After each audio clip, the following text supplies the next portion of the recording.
Hello and welcome back to my series about Titian's poesy paintings.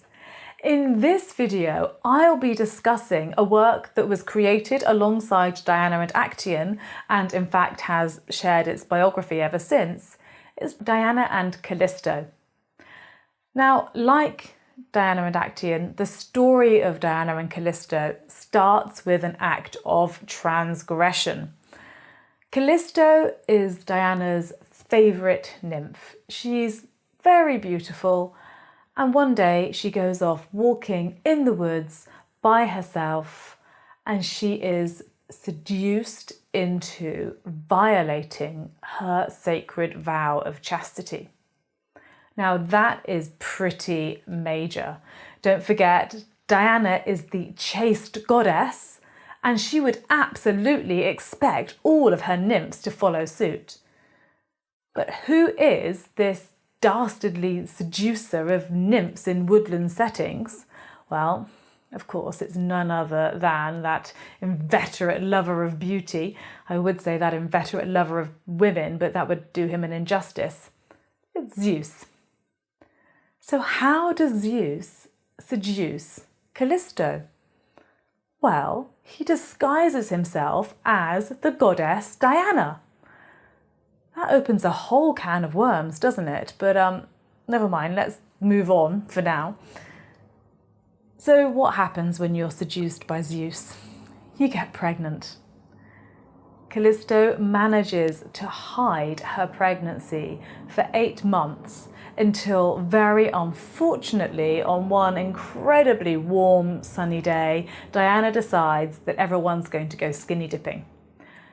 Unsurprisingly, Callisto does not want to disrobe, and so in what I would say is one of the least sisterly acts in the entire history of Western art, her fellow nymphs take her clothes off for her. Well, they don't really take her clothes off, they rip her clothes off. And that is the scene that Titian has depicted in this painting. So poor Callisto on the ground, being disrobed, and Diana pointing at her very imperiously, and Diana is saying to her, "Now, I'm sorry, Callisto, you are going to be exiled. You can no longer be part of my entourage. Go." Titian hasn't included the end of this sorry tale in his canvas, but it's worth telling. Callisto, as we know, is 8 months pregnant when she's exiled by Diana, and so very shortly afterwards she gives birth to a little boy whom she calls Arcas.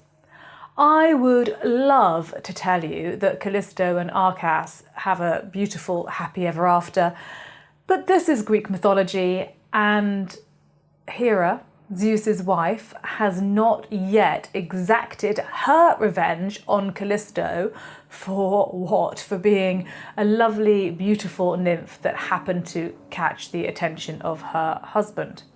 Anyway, she is full of wrath and she turns Callisto into a bear. There is a postscript.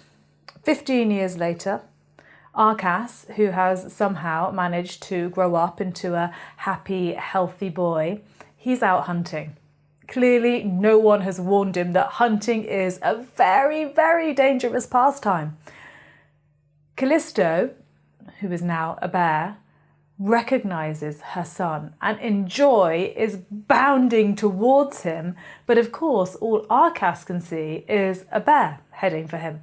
And so he takes his javelin and he is about to hurl it at Callisto when Zeus takes pity on them both, a rare act of kindness in these tales, and he hurls them both into the air and they become the Ursa Major and the Ursa Minor, so the great bear and the little bear. So that's the story of Diana and Callisto as told by Ovid. And I think in this instance that no manipulation at all was required on the part of Titian to find an appropriate scene to commit to canvas for Philip II. Once again, what a scene this is. we have Callisto to the left-hand side of the canvas being disrobed, as we know, by 3 naked nymphs. And there's a 4th nymph who isn't naked, but she has somehow managed to undo her dress at the back so that she's wearing not just an off-the-shoulder number, but an under-the-boob number as well. I'm not entirely sure that that's going to catch on. And then to the other side, we have the beautiful, regal, magnificent Diana, who is surrounded by more of her entourage, inevitably a couple more naked nymphs, but seated this time.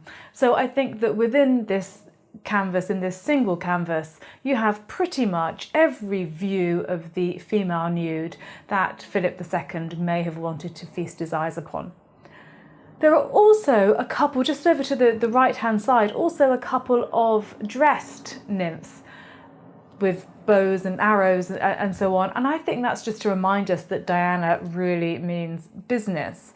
But also just notice the way that the beautiful blue of this nymph's robe right over to the right-hand side is echoed in the mountains in the centre of the composition, and then in the sky further over to the left. So there's a lovely little bit of continuity just weaving through it.